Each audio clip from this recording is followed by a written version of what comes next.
You can modify a standing scaffold on ScaffoldIQ. Find the scaffold to be modified and tap on the scaffold pin. Select Standing, and then tap Modify. Select to either create a new request or to create a scheduled modification.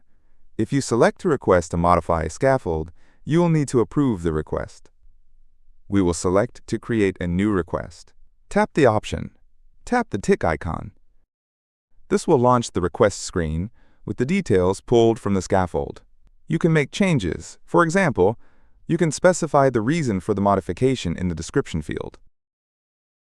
You can also specify the need date by tapping on the Date section and selecting a date from the calendar that appears. And you can specify the scaffold's new dimensions for the extra deck. Tap in the area and provide the new dimension.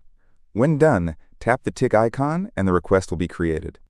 Next, approve the request. Change the map view to Requests and find the request to approve.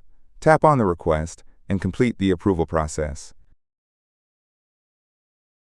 When approved, return to the Scaffolds view and tap on the scaffold. Select Standing, then tap Modify. You will notice an activity has been created. Tap on Use an existing selected modification. Then tap the tick icon. This will launch the activity. Make any changes and tap the tick icon. The scaffold status will change to Modification in Progress. Tap Modification in Progress and tap Complete Modification. This will launch the activity. Make any changes and tap the tick icon. The modification will be complete.